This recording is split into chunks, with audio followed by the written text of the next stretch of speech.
The fifth step in the virtuous cycle of fear is to take action, but not just any action, to take wise action.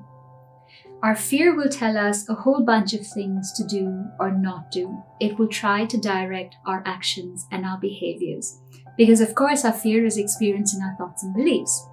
But having gone through the first few steps in the virtuous cycle of fear, we already have an awareness of what it is our fear tells us to do. So taking wise action is not about buying into that and doing that, nor is it trying to avoid that which we're aware of. There is a higher source of action, a higher source of power that comes from knowing what it is we love. And what is it that pulls us forward? What is it that compels us towards everything we are here to create and that which we are inherently drawn to? That is the source of starting to become aware of what are the wise actions for us to take. So, for example,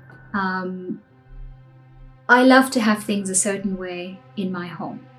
And when I come from fear, I may try to control the other people in my household, especially my partner, to say this is how I want it.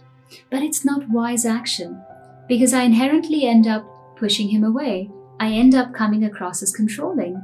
And perhaps he wouldn't do everything that I would love because I've just alienated this other person.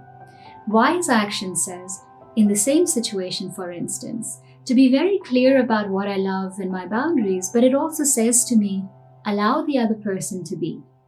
Express your desires, but also listen to the other person's desires. It's a very different mindset to come from. And we usually think that controlling a situation, for instance, or stepping back from a situation might get us what we want. But usually that's our fear talking. So wise action is about really tuning into what we would love and becoming aware of the higher action, the inspired action to take from there. So that's step number 5 in the virtuous cycle of fear. Do keep watching to find out what the next step is. And of course, if you haven't watched the previous videos, do catch up on the previous steps in the virtuous cycle of fear.